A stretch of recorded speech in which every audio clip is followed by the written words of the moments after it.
The book of Genesis, chapter 42. Hear the word of the Lord. Joseph's brothers go to Egypt. When Jacob learned that there was grain in Egypt, he said to his sons, "Why do you look at one another?" And he said, "Behold, I have heard that there is grain in Egypt. Go down and buy grain for us there, that we may live and not die." So 10 of Joseph's brothers went down to buy grain in Egypt.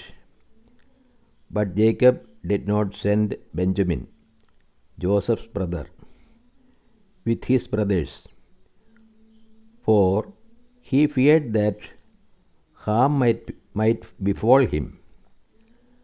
Thus the sons of Israel came to buy among the others who came, for the famine was in the land of Canaan. Now Joseph was governor over the land. He it was who sold to all the people of the land. And Joseph's brothers came and bowed themselves before him with their faces to the ground. Joseph saw his brothers and knew them, but he treated them like strangers and spoke roughly to them. "Where do you come from?" he said. They said, "From the land of Canaan, to buy food." Thus Joseph knew his brothers, but they did not know him. And Joseph remembered the dreams which he had dreamed of them. And he said to them, "You are spies. You have come to see the weakness of the land." They said to him, "No, my lord, but to buy food have your servants come.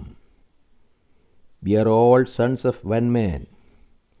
We are honest men. Your servants are not spies." He said to them, "No, it is the weakness of the land that you have come to see." And they said, "We, your servants, are 12 brothers, the sons of one man in the land of Canaan. And behold, the youngest is this day with our father, and one is no more." But Joseph said to them, "It is as I said to you, you are spies. By this you shall be tested, by the life of Pharaoh. You shall not go from this place unless your youngest brother comes here. Send one of you and let him bring your brother while you remain in prison, that your words may be tested, whether there is truth in you, or else by the life of Pharaoh. Surely you are spies." And he put them all together in prison for 3 days.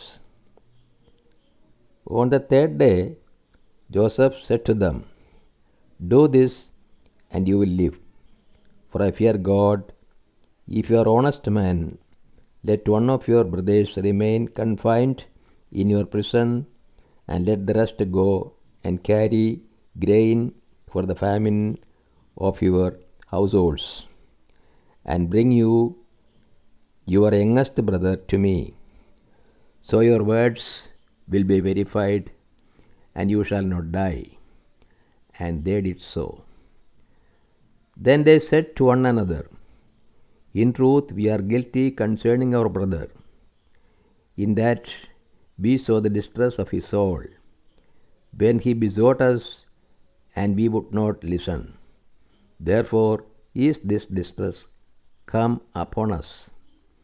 And Reuben answered them, "Did I not tell you not to sin against the lad? But you would not listen. So now there comes a reckoning for his blood. They did not know that Joseph understood them, for there was an interpreter between them. Then he turned away from them and wept. And he returned to them and spoke to them.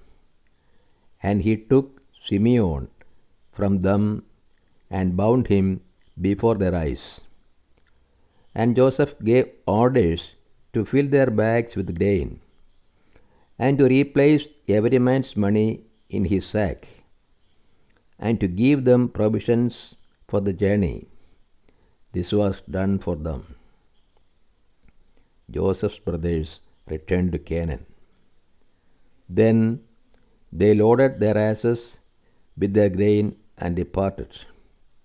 And as one of them opened his sack to give his ass provender at the lodging place, he saw his money in the mouth of his sack. And he said to his brothers, "My money has been put back. Here it is in the mouth of my sack." At this their hearts failed them, and they turned trembling to one another, saying, "What is this that God has done to us?" When they came to Jacob their father in the land of Canaan, they told him all that had befallen them, saying, "The man, the Lord of the land, spoke roughly to us, and took us to the spice of the land. But we said to him, We are honest men. We are not spies. We are 12 brothers, sons of our father. One is no more, and the youngest is this day with our father in the land of Canaan." Then the man, the Lord of the land, said to us, "By this I shall know that you are honest men. Leave one of your brothers with me, and take grain for the famine of your households, and go your way. Bring your youngest brother to me, then I shall know that you are not spies, but honest men, and I will deliver to you your brother, and you shall trade in the land." As they emptied their sacks, behold, every man's bundle of money was in his sack. And when they and their father saw their bundles of money, they were dismayed. And Jacob their father said to them, "You have bereaved me of my children. Joseph is no more, and Simeon is no more, and now you take Benjamin. All this has come upon me." Then Reuben said to his father, "Slay my 2 sons, if I do not bring him back to you. Put him in my hands, and I will bring him back to you." But he said, "My son shall not go down with you, for his brother is dead, and he only is left. If harm should befall him on the journey that you are to make, you would bring down my grey hairs with sorrow to Sheol." This is the word of the God to us. O Lord, open our heart that we put into practice that which you have revealed to us.